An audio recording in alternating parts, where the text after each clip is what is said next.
कभी जिस जगह पर कचरा पड़ा रहता था, आज वहीं बच्चों के सपनों की प्रयोगशाला खड़ी है। विज्ञान घर। विज्ञान घर सिर्फ एक इमारत नहीं बल्कि सोच में बदलाव की शुरुआत है।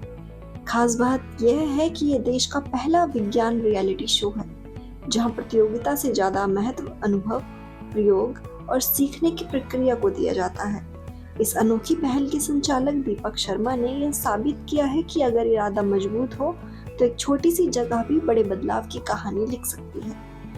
यहाँ बच्चे केवल भाग नहीं लेते, वे सोचने का तरीका बदलते हैं और विज्ञान को जीना सीखते हैं।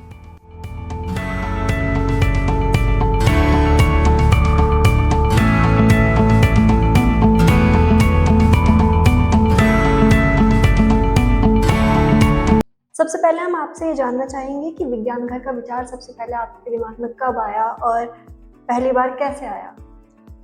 ये जब मैं टीचर बना 91 में, टीचर बनने के बाद में फिर विज्ञान की गतिविधियों में पहले से इंटरेस्ट रखा और फिर मौका मिला कि भाई बाल विज्ञान कांग्रेस में आने का। उसी दौरान में बाल विज्ञान कांग्रेस भी पनप रही थी, राष्ट्रीय बाल विज्ञान की, अब 30 साल की हो गई है, 31 साल की पूरी। तो तभी एक बात मन में आया कि भाई सारे टीचर्स भी ऐसे एक जगह बैठे हैं, जैसे बच्चों को हम बुलाते हैं, तो क्यों ना हम टीचर्स को बुलाएं। हालांकि टीचर साइंस कांग्रेस बाद में हुई, लेकिन उसके बाद में फिर प्लान किया गया कि भाई चलो क्यों ना कुछ और अच्छा करा जाए, बेहतर करा जाए। और फिर ये करते करते विचार डेवलप होता रहा, लेकिन मौका नहीं मिला। फिर 2014 में डीजी साहब, यहाँ उत्तर प्रदेश के जो डीजी हैं, वो बिजनौर जा रहे थे मेरठ से होते हुए। फिर मुझे निर्देशित हुआ कि मुझे उनके साथ में मुझे भोजन कराना है और उनके साथ बैठना है। तो जब मैं ये मौका मिला तो उनसे वार्तालाप का मौका मिला। तो वार्तालाप में उन्होंने कहा कि आप विज्ञान में कुछ करते नहीं हो। मैंने कहा करना तो चाहते हैं हम, लेकिन आप मौका नहीं देते। तो तब ये शुरुआत हुई। उन्होंने कहा बताओ क्या। मैंने आइडिया दिया कि हम ऐसे करके विज्ञान घर बनाना चाहते हैं। कहने लगे डन। और यकीन मानिए कि वो बिजनौर नहीं पहुंचेंगे, उससे पहले हमारे जिला विज्ञान क्लब के खाते में 9.5 लाख रुपया आ गए। तो वो एक मतलब कहना चाहिए कि मतलब परमिशन मिल गई थी उसकी। और इतना शॉर्ट नोटिस पे हरशरण दास जी को मैं धन्यवाद दूंगा, जिनकी वजह से ये विज्ञान घर की शुरुआत हो पाई और हम कल्पना कर पाए। तो यहाँ से विचार आया और फिर बन गया 2015। जैसे आपने कहा विज्ञान घर है क्या? विज्ञान घर आपके नजरिए से? विज्ञान घर एक कहना चाहिए कि विज्ञान की दुनिया का एक लाइफ स्टाइल है, जीने का एक अंदाज है, एक तरीका है जो वैज्ञानिक दृष्टिकोण को ध्यान में रखते हुए हमारे संविधान की आर्टिकल 51A के अंदर अनुच्छेद में जो लिखा है कि वैज्ञानिक दृष्टिकोण विकसित होना चाहिए, उसको मजबूत करने का एक रास्ता, एक माध्यम और एक तरीका है विज्ञान जी। और अगर हम इसको आसान शब्दों में बच्चों को समझाना चाहें कि विज्ञान घर क्या है, वो उनके लिए कैसे यूजफुल हो सकता है, तो वो क्या है? जीवन को, जिंदगी को वैज्ञानिक दृष्टिकोण को ध्यान में रखते हुए जीने का एक सरल अंदाज है। क्या कोई विशेष घटना या अनुभव था जिसने आपको यह पहले शुरू करने का आपके दिमाग में आइडिया आया? नहीं, ये तो वही बात हुई ना कि विशेष घटना तो क्या कि शुरुआत में कोई तवज्जो नहीं देता था विज्ञान को। हम कुछ करना चाहते थे तो हमें रोका जाता था, बच्चे कुछ करना चाहते थे तो बच्चों को नहीं करने दिया जाता था। मैं अपने विद्यार्थी जीवन में किसी भी विज्ञान की प्रदर्शनी में भाग नहीं ले पाया, जबकि जिस समय मैं पढ़ रहा था उस दौरान में मुझे भी मौके मिल सकते थे एक विद्यार्थी के रूप में, नहीं मिल पाए। तो वो एक कहना चाहिए कि एक मलाल सा था जीवन में कि अब टीचर बन गया हूं तो कम से कम बच्चों को तो मौका मिले, तो बच्चों के लिए मौका उपलब्ध करा रहा हूँ, प्लेटफॉर्म दे रहा हूँ, ये मेरा प्रयास रहता है। आपने इसका नाम विज्ञान घर ही क्यों रखा? इसमें जो घर शब्द है उससे आपका क्या मतलब है? विज्ञान घर इस सेंस में रखा गया क्योंकि एक जगह रहेंगे, अगर हम 2 घंटे के लिए आते हैं तो एक आपस में एक दूसरे को मतलब कम्युनिकेशन स्किल नहीं हो पाती, हम बहुत बढ़िया नहीं कर पाएंगे। लेकिन जब हम 24 घंटे रहते हैं, कई बार देखा है कि जब हम रात को बैठ रहे हैं, उठ रहे हैं, खाना खा रहे हैं, उस समय हम ज़्यादा वार्तालाप करते हैं, चीज़ों को ज़्यादा सीखते हैं।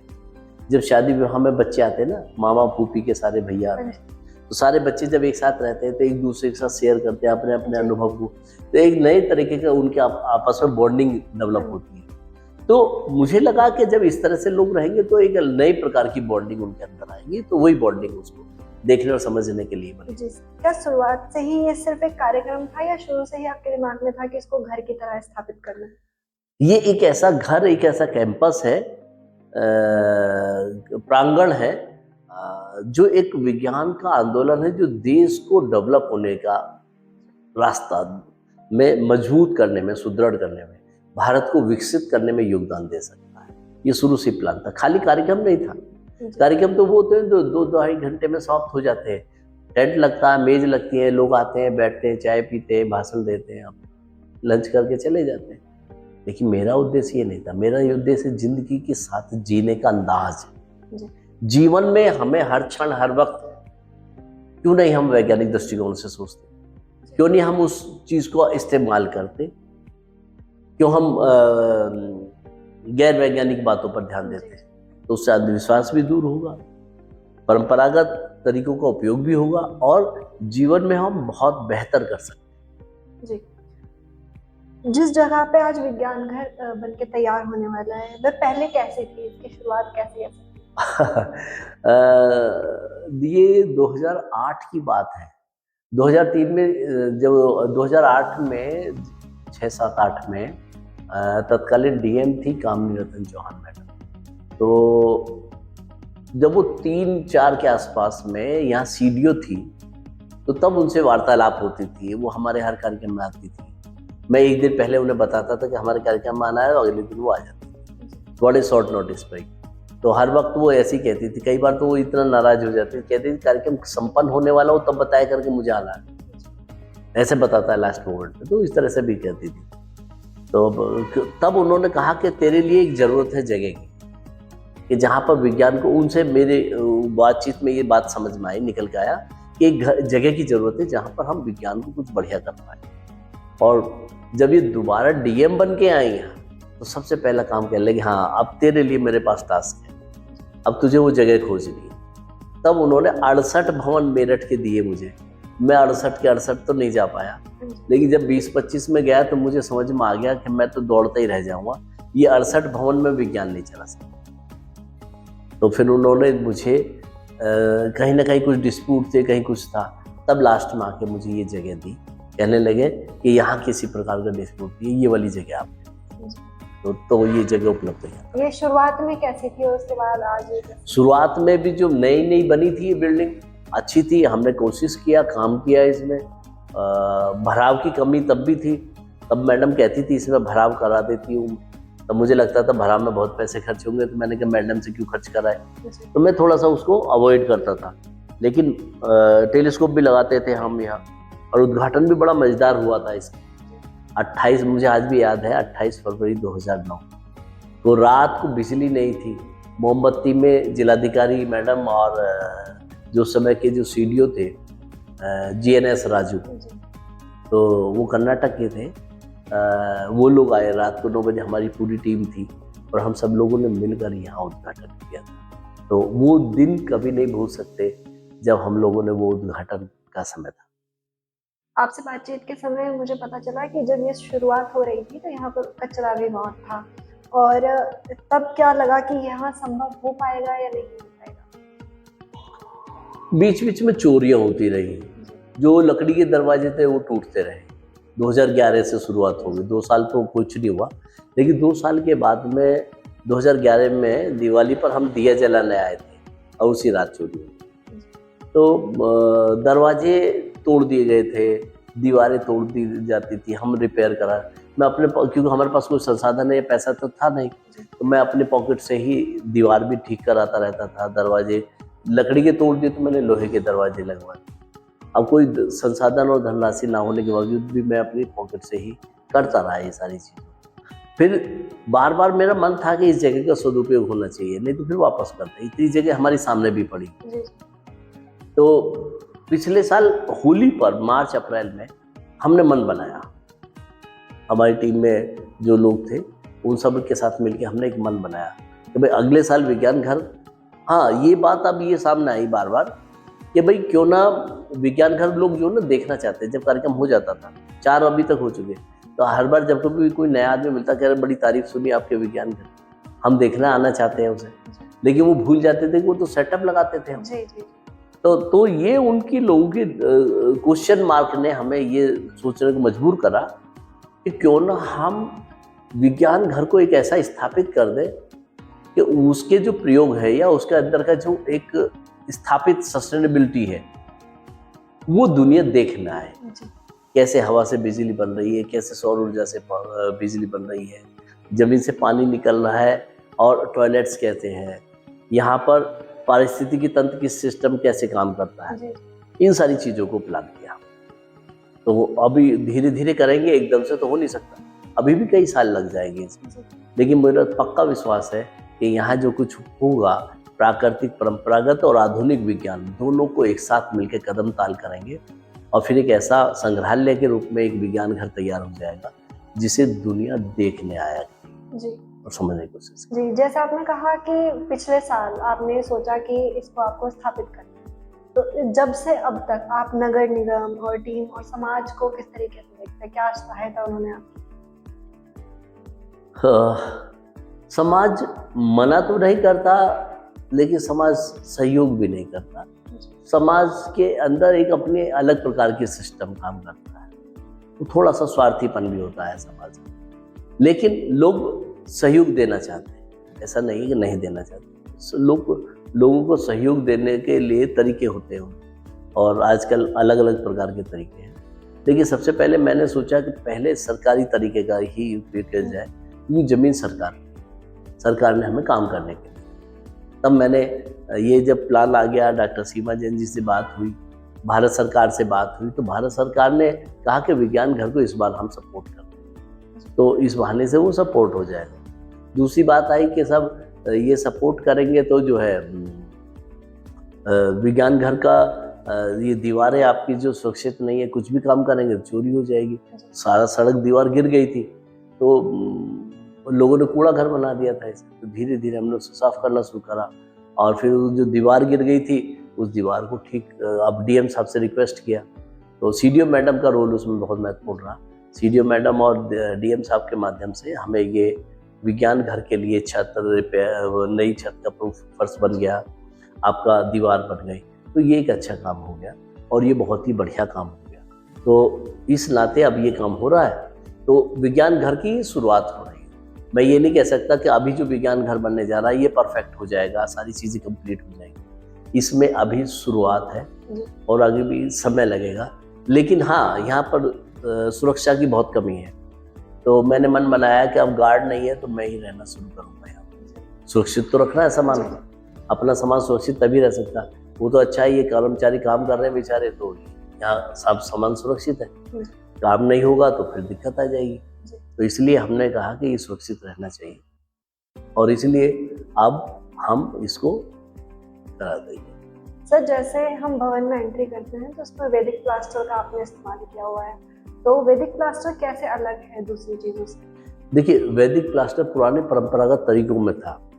जब गाय का गोबर इस्तेमाल होता था, मिट्टी इस्तेमाल होती थी, चूना इस्तेमाल होता था, तो ये तीनों चारों चीज़ें तो इस्तेमाल होती थी।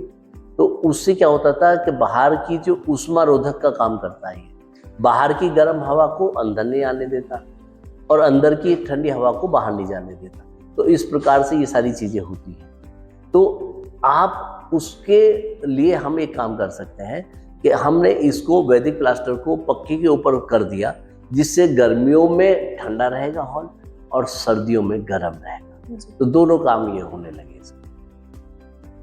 क्या परंपरा शिक्षा और विज्ञान घर के मॉडल में आप क्या अंतर देखते हैं? देखिए, परंपरागत शिक्षा एक दिया गया सिलेबस है जिसको आपको पूरा करना, एक टास्क है। लेकिन विज्ञान घर टास्क नहीं है। विज्ञान घर तो जीने का अंदाज है। आप जीना चाहते हैं, ये आपका तरीका है। आप अच्छा जीना चाहते हैं, बुरा जीना चाहते हैं, तो आपको तय करना है। विज्ञान घर तो आपको मौका दे रहा है अच्छा बनने का। आप कितना अच्छा बन पाते हैं ये आपके ऊपर निर्भर करता है। जैसे आपने बताया कि विज्ञान घर के 4 सफल सीजन पूरे हो चुके हैं। 4 सीजन पूरे, तो इस बार 5वां सीजन। पिछले 4 सीजन का अगर आपको एक ब्रीफ देना हो कि कैसे रहा वो सीजन और इस बार क्या अलग है 5वें सीजन में, वो क्या होगा? नहीं, शुरू के 4 सीजन भी बहुत अच्छे थे अपनी परिस्थितियों के अनुसार। पहले में जैसे उत्तर प्रदेश सरकार का सीएसटी का से सहयोग मिल गया था। उसके बाद में अलग-अलग स्कूलों ने स्पॉन्सरशिप दी, तो वो भी हमने किया। लेकिन उतना बढ़िया नहीं कर पा रहे थे। एक स्कूल की एक लिमिटेशंस होती हैं। भाई अपना इंफ्रास्ट्रक्चर दे देगा, अपनी टीम दे देगा, अपनी मैन पावर दे देगा, फंड भी दे देगा, रहने सहने खाने का कुछ व्यवस्था भी और वो सब भी कर देगा। देखिए उसकी भी एक लिमिट सीमाएँ हैं। जी। तो उन सब सीमाओं के ध्यान में रखते हुए हमें महसूस हुआ था कि इसकी ज़रूरत है स्थापित करने की। पहले भी बहुत अच्छे हुए, अनुभव अच्छा रहा। पहला जैसे कि हमने ट्रांसलेम में किया तो ब्रेक हुआ, वर्ल्ड का रिकॉर्ड बन गया। फिर दूसरा वेद स्कूल में किया हमने, बहुत अच्छा रहा। उसका भी एक अनोखा अनुभव रहा, अच्छे लोग आए उसमें। पहले वाले में सोनम वांगचुक आए थे, दूसरे में जो है लीना बोकेल आई थी, है ना, जो नासा की एजुकेटर है। जी। और तीसरा जो बना वो हमारा साहिबाबाद में बना, जिसमें कई वैज्ञानिक आए थे, अच्छे लोग आए। और 7 दिन के लिए साहिबाबाद में रहा और 3 दिन नैनीताल में रहा। जी, जी। तो अपना आप ही एक अलग अनुभव है वो भी। तो उस अनुभव को भी हमने पूरा आनंद के साथ लिया। और उसके बाद में चौथा सत्यकाम में बना, वो भी बहुत ही अच्छा था, काफ़ी लोग आए उसमें। और कुल मिला के एक आउटपुट बहुत ज़बरदस्त दिया। और उनका जो सहयोग था सत्यकाम का बहुत अच्छा था। तो इस तरह से स्कूलों का सहयोग तो हमेशा मिलता रहा, इसमें कोई शक नहीं है। इस बार के में अलग ये होगा कि अब जो कुछ भी यहाँ हो रहा है वो स्थापित होगा, टूटने वाली स्थिति में नहीं होगा, है ना। खाली सेटअप नहीं होगा, स्थापित हो जाएगा। हाँ, मतलब जो प्रयोग होंगे वो यहीं के लिए परमानेंट होंगे। ऐसा नहीं है कि बस आए 4 दिन के लिए। हालांकि कुछ टेम्परेरी चीज़ें बनेंगी यहाँ पर अभी, कारण क्या कि अभी सारा सेटअप नहीं बन पाया है, समय कम लग रहा है, इसलिए बहुत ज़रूरी है। तो इसको हम बेहतर कर पाएंगे। सर, इस बार की थीम जैसे कि आपने बताई जीरो वेस्ट, तो उसके पीछे आपका क्या उद्देश्य है इसको जीरो वेस्ट? जीरो वेस्ट का मतलब यह है कि इस कैंपस के अंदर किसी भी प्रकार का, देखिए जीरो वेस्ट की देश को और दुनिया को सबको जरूरत है। इस प्रकार किसी भी प्रकार का कहना चाहिए कचरा का ढेर चारों तरफ शहरों में है, तो कचरों के ढेर का भी ध्यान रखना पड़ेगा। इतनी गंदगी लोगों के गली मोहल्लों में आप चले जाइए, पन्नी ने सबसे ज़्यादा दुख दे रखा है हमें। तो इस पॉलीथीन ने कचरे को और बहुत भी गंदा और विषैला भी बना दिया। तो इन सब चीज़ों का ध्यान रखते हुए हमें इसका भी, इसलिए हमने थीम लिया इस बार का कि कचरा विहीन समाज बनाए, कचरा विहीन कैंपस बनाए और इस कचरा विहीन कैंपस की आदत डालें, बच्चों को आदत डालें, उन्हें समझाएं कि किस तरह से 3R पे काम करें, 4R पे काम करें या 5R पे काम करें। तो कौन सी तरीका इस्तेमाल करना वो बच्चे तय करेंगे। उन्हें तो बस टास्क दिए जाएंगे, वो उनको आदत डालने की आदत बन जाएगी। तो इस ग्रीन वेस्ट जीरो वेस्ट वाली जो आपकी सोच है, इससे आप कैंपस को कैसा बनाने की सोच रहे हैं? कैसा मतलब किस सेंस में? मतलब जीरो वेस्ट जैसे आपने कहा, तो इसका कैसा किचन होगा, कैसा वॉशरूम होगा? हाँ, जीरो वेस्ट का मतलब यह है कि अगर आपका खाना बना रहे हैं उसके बाद जो सब्जी के छिलके बनते हैं, उन सबसे 2 चीज़ें बन सकती हैं। या तो आप उसको कंपोस्ट में कन्वर्ट कर दीजिए, और या फिर जो है उसको थोड़ा पल्प बना के फिर उससे गैस बना लीजिए, तो आपका मीथेन भी बन जाएगा। दूसरी बात यह है कि इस तरह से नई नई चीज़ें हो सकती हैं। और जैसे टॉयलेट्स हैं, तो जो नहाने का पानी है उसको अलग, ग्रे वाटर कहते हैं जिसे हम, उसको अलग ले सकते हैं। और जो टॉयलेट्स हैं जिसमें मल और मूत्र जो है वो अलग अलग कर सकते हैं। आप देखिए कि जो पेशाब है वो पेशाब में रियल नाइट्रोजन यानी कि यूरिया है, असली यूरिया है, और जो बाजार में मिलता है वो केमिकल वाला यूरिया। तो ऐसे में बेहतर है कि हम असली यूरिया यूज़ करें। तो आप फ्री में बेकार पानी में बहा रहे हैं तो उससे ज़्यादा उपयोगी कर सकते हैं हम। तो आपका ये कहना है कि इस बार जो सेटअप हो रहा है उसमें ये सब चीज़ें होंगी? पूरा जो सेटअप होगा वो जीरो वेस्ट के ही, जीरो वेस्ट कंसेप्ट पे ही वही लाइफ स्टाइल होगा। मतलब एक तरीके से शून्य अपशिष्ट पदार्थों का लाइफ स्टाइल, जीवन शैली होगी। इसमें जैसे कि बच्चे नहाते हैं तो नहाने के वक्त तो वो केमिकल इस्तेमाल करेंगे, साबुन आदि। तो इस बार नहीं, अब की बार केमिकल का कोई रोल नहीं होगा यहाँ पर। केमिकल की जगह साबुन इस्तेमाल, साबुन भी प्राकृतिक जो बनी है? जो प्राकृतिक नेचुरल 5-6 तरह की साबुन है, जैसे जैसे? मुल्तानी की है, नीम की है, आपके गुड़हल की है, जी। फूलों की है। वो नेचुरल साबुन होंगे और खुशबू वाली होंगी। बाहर का कोई खुशबू नहीं होगा, नेचुरल खुशबू होगी, बहुत सुंदर लगेगी। तो जैसे ये एक इंडिया लेवल का एक प्रोग्राम कह सकते हैं, एक विज्ञान है, तो इसका चयन प्रक्रिया किस तरह से? पूरे देश भर को रजिस्ट्रेशन के लिए हमने स्टेट कोऑर्डिनेटर के माध्यम से और नई नई जगह नए नए स्टेट कोऑर्डिनेटर माध्यम नियुक्त करे। फिर सभी को जो है सोशल मीडिया और दूसरे तरीके से हमने रजिस्ट्रेशन मांगे पब्लिक से ओपनली, और जब पब्लिक से ओपनली मांगे गए तो फिर उसके बाद में एक टीम तैयार करी गई जो सिलेक्शन कर रही है। पहले स्टेप में रजिस्ट्रेशन हुए, फिर दूसरे में उन्हें टास्क दिया गया, तीसरे में फिर सिलेक्शन करके उनको तीसरी बार में उनको जो है फिर एक क्वेश्चन एयर दिया गया, और चौथे में फिर उनको इंटरव्यू और साक्षात्कार और प्रेजेंटेशन उनका सुना गया, और कमेटी ने फिर उसी हिसाब से सिलेक्शन। तो जो चयन प्रक्रिया थी वो क्वांटिटी के बजाय क्वालिटी के ऊपर फोकस? बिल्कुल, हमें क्वालिटी भीड़ तंत्र का उपयोग नहीं करना है, हमें अच्छी क्वालिटी देनी है। तो आपके पूरे सिलेक्शन प्रक्रिया के बाद जो बच्चे चुन के आए वो कितने टोटल बच्चे हैं? 20 बच्चे हैं और 5-6 बच्चे हम वेटिंग में रखेंगे ताकि 20 बच्चे यहाँ पर बने रहें। अगर आपसे मतलब आप ऐसे पीछे मुड़कर देखते हैं तो कचरे से शुरू हुआ और आज यहाँ तक आप पहुँच चुके हैं, तो सबसे ज्यादा आपको किस बात पर गर्व होता है? मुझे इस बात का गर्व है कि विज्ञान के लिए जो मैं कर पा सकता हूँ, अपना बेस्ट दे सकता हूँ अपने जीवन में, वो मैं कर रहा हूँ। कर्मण्येवाधिकारस्ते मा फलेषु कदाचन। तो मैं ये लालच में नहीं कर रहा हूँ कि इसके बदले मुझे क्या मिलेगा, इसका आउटपुट क्या मिलेगा। बस मुझे मन को संतुष्टि मिलती है कि मैं काम कर रहा हूँ। सर, अगर आपको विज्ञान घर को एक शब्द में परिभाषित करना हो तो वो क्या होगा? जीवन जीने का, जीवन शैली और जीने का अंदाज। विज्ञान सिर्फ सिद्धांत नहीं बल्कि ये एक जिम्मेदारी भी है, और विज्ञान घर इस जिम्मेदारी को जीने का एक प्रयास है। दीपक शर्मा, और आपका इस उपयोगी चर्चा के लिए बहुत बहुत धन्यवाद सर। Thank you.